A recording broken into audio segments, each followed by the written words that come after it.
Et de plus en plus d'accessoires facilitent la vie des personnes, notamment des personnes âgées, car ils sont capables de transmettre des informations via Internet à des logiciels et permettent comme ça de nous aider au quotidien. Ce sont les objets connectés, ces fameux objets connectés qui font fureur chez les personnes âgées aussi. On va voir ça avec notre médecin gériatre Françoise Forette. Des objets qui sont, pour certains, spécialement conçus pour les seniors. Hein. Il y en a certains qui sont conçus spécialement pour les seniors, mais il y en a beaucoup d'autres qui sont conçus pour la population générale et que les seniors utilisent aussi. Alors, on s'est demandé s'ils étaient véritablement utilisés par les seniors. Oui, c'est-à-dire qu'on a l'impression, quand on parle d'objets connectés, on n'a pas l'impression que ça s'adresse aux seniors. Voilà, alors c'est une erreur. Mais les personnes qui les fabriquent et qui les vendent sont bien évidemment très intéressées. Il y a eu une étude récente sur 1100 sujets de 55 à 79 ans. Ils n'ont pas été au-delà, moi je trouve que c'est dommage, qui montre que 10% des seniors utilisent les objets connectés, alors que c'est 11% pour la population générale de plus de 18 ans. Donc c'est pratiquement équivalent. Bien sûr, oui. Exactement. Alors qu'on aurait attendu quand même des chiffres inférieurs. Alors les personnes âgées, enfin les seniors, ont essentiellement deux objectifs. Le premier, c'est préserver sa santé, et le deuxième, c'est la sécurité. Et on voit quand même que les seniors ont une préoccupation. Et ça, les objets connectés peuvent nous venir en aide. Bien sûr, ça peut surveiller une maison. Et bien évidemment, vous mettez votre système en marche, vous partez de chez vous. S'il y a quelqu'un qui vient, ça vous prévient, etc. C'est bien connu et ça marche. Alors, qu'est-ce qu'il y a comme autre objet ? Alors, d'abord, ils sont multiples. Et c'est là où c'est un petit peu difficile de s'y retrouver. Il y a les montres, les pendentifs, les bracelets, les vêtements, les balances qui parlent. Ça, c'est épatant parce que quand on voit pas très bien, il vous dit le poids et quelquefois la répartition, graisse, etc. C'est pas très utile entre nous soit dit. La domotique, c'est très important pour les seniors. La vidéosurveillance, on la connaît bien. Les thermostats aussi. Alors, parmi les vêtements, il y en a un qui est quand même intéressant sur le plan médical. C'est ce qu'on appelle la Life Vest, qui a un défibrillateur portable. Attendez, des vêtements connectés ? Voilà, des vêtements connectés. C'est une veste qui est connectée à Internet ? Oui, c'est connecté. Sans fil, hein, donc. Bien sûr. Et c'est intéressant pour les personnes qui ont des troubles du rythme parce que ça peut avoir un effet, ça peut sauver la vie quand il y a un trouble du rythme très important qui se déclenche d'un seul coup. Ça, la veste se repère toute seule ? Oui, la veste repère toute seule parce qu'il y a des capteurs qui sont mis en particulier près du cœur. Les plus courants, quand même les plus utilisés, ce sont les bracelets et les pendentifs. Alors, on connaît très bien la télé-alarme. Alors ça, c'est pas récent. Vous savez, vous tombez dans votre maison, vous appuyez sur un bouton, ça prévient une centrale téléphonique et on vous envoie des secours. Mais c'est aussi les GPS. Les seniors utilisent beaucoup les GPS. Et enfin, ces bracelets, quelquefois, sont utilisés pour vous donner en permanence votre pression artérielle, vous donner en permanence le nombre de pas que vous faites, vous donne votre rythme cardiaque, le nombre de pas, le nombre de marches d'escalier, le nombre de calories dépensées. Moi, je ne suis pas persuadée que c'est extrêmement utile, mais c'est très utilisé par la majorité de gens. C'est un peu un gadget, mais en fait, maintenant, on les a aussi dans les smartphones. Il y a toutes ces applications. Bien sûr. Mais quand on veut se mettre au sport, quand on dit qu'on ne fait pas assez d'activité physique et qu'on vous dit de marcher, c'est vrai que c'est quand même un indicateur qui vous dit écoutez, voilà, vous êtes lamentable, vous faites 3000 pas. C'est ça, il faudra en faire 10 000, etc. Ça doit être 10 000 pas par jour. Voilà. Effectivement, des fois, quand je regarde l'appli sur le smartphone, ça me fait un peu peur.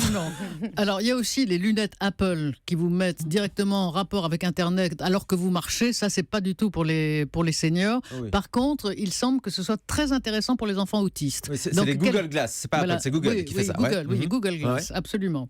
Et puis, il y a aussi des systèmes qui fait qu'on retrouve ses lunettes en regardant sur son portable quand on a perdu ses lunettes. Ah oui, alors ça, il y a des puces intégrées, c'est ça ? Des puces GPS intégrées dans les lunettes quand on les égare. Je vais me trouver ça tout de suite. On en avait parlé dans cette émission, je me souviens. Il y a des cannes aussi connectées. Quoi ? Ah bon ? Oui. Elles sont connectées, il y a un GPS, donc ça peut vous indiquer le chemin. C'est la canne qui vous guide, c'est génial. C'est la canne qui vous guide, vous suivez la canne.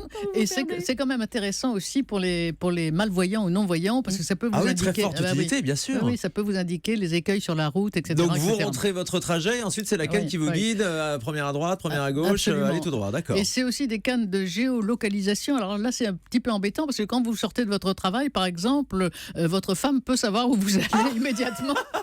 Et pourquoi c'est embêtant, Françoise? Et pourquoi? Il peut y avoir des limites. Ah oui, on est effectivement pisté en permanence avec ce genre de système, ça c'est vrai. Comme vous voyez, c'est quand même pas facile de s'y retrouver.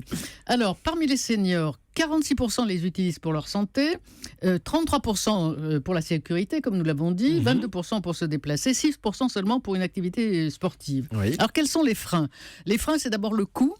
Mais il y a une chose intéressante, c'est que dans ce sondage, les personnes ont dit oui, mais ce ne serait pas normal, même pour les objets connectés pour la santé, que ce soit la sécurité sociale qui paye. Donc il y a quand même une prise de conscience que l'assurance maladie ne peut pas tout. Bien sûr. Mais ça peut être un frein pour certains. Le deuxième frein, c'est la méconnaissance du besoin. Qu'est-ce que c'est encore ce gadget? Moi, j'en ai pas besoin. On peut considérer que ce soit des gadgets, voilà. Alors, il y a des fractures. La fameuse fracture numérique après 75 ans, on va y revenir parce que c'est intéressant. Et puis, le deuxième élément qui est très, très connu en matière de prévention, c'est que ce sont essentiellement les CSP+, c'est-à-dire les catégories socio-professionnelles supérieures qui s'en servent. Les gens plutôt aisés, alors. Eh oui. Alors, parmi les sites, il y a aussi les sites de prévention santé interactifs qui sont particulièrement intéressants parce qu'ils vous délivrent l'information qui est intéressante pour vous. Je suis un beau garçon de 40 ans, etc. Je n'ai pas la même prévention que la petite dame de 75 ans. Donc, l'une ne veut pas avoir la prévention de l'autre. Vous mettez dans le système votre personnalisé. âge. Eh oui, c'est spécifique pour votre cas. Vous mettez dans le système par exemple, sur votre smartphone, votre âge, votre sexe, et puis quelques éléments. Je suis fumeur, je bois trop, etc. Là où je suis assez étonné, c'est que les seniors sont connectés. Ils sont sur Internet, ils sont sur les smartphones. On a récupéré quelques chiffres. Absolument. Il y a déjà 2 millions de seniors sur Facebook, par exemple. Alors, c'est d'autant plus important que le profil type des personnes qui utilisent les objets connectés, c'est justement les gens qui sont déjà connectés à Internet, qui sont déjà des internautes. Qui savent comment ça marche. Oui, ils savent comment ça marche. Donc Et vous parliez d'une fracture après 75 ans. Il y a un décrochage, c'est vrai? Il y a un décrochage, mais bon, c'est 27% des personnes de plus de 75 ans qui disent qu'elles ne sont pas intéressées parce qu'elles n'y comprennent rien. Ou réfractaires. Voilà, réfractaires, 27%, ça veut dire que tout le reste, c'est-à-dire les 3/4 des personnes de plus de 75 ans, éventuellement s'initient à Internet. Alors, comment faire pour s'initier à Internet quand on ne l'est pas? Il y a plusieurs options. Moi, je trouve que la plus chaleureuse, c'est demander à ses enfants ou ses petits-enfants. Ouais. Parce que ça se passe toujours très, très bien et les petits-enfants sont ravis d'être des passeurs et d'apprendre quelque chose. Il faut qu'ils soient patients aussi. Oui, mais ils sont patients. Ils sont patients.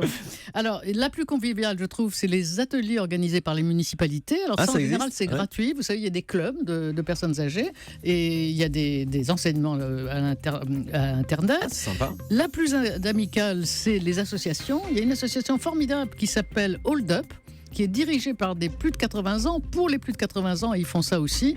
Et enfin, quand on a un peu plus de moyens, on peut avoir son Jean-Pierre Clémenceau geek qui vient à la maison. Le coach. Un coach à la maison, mais c'est quand même plus cher.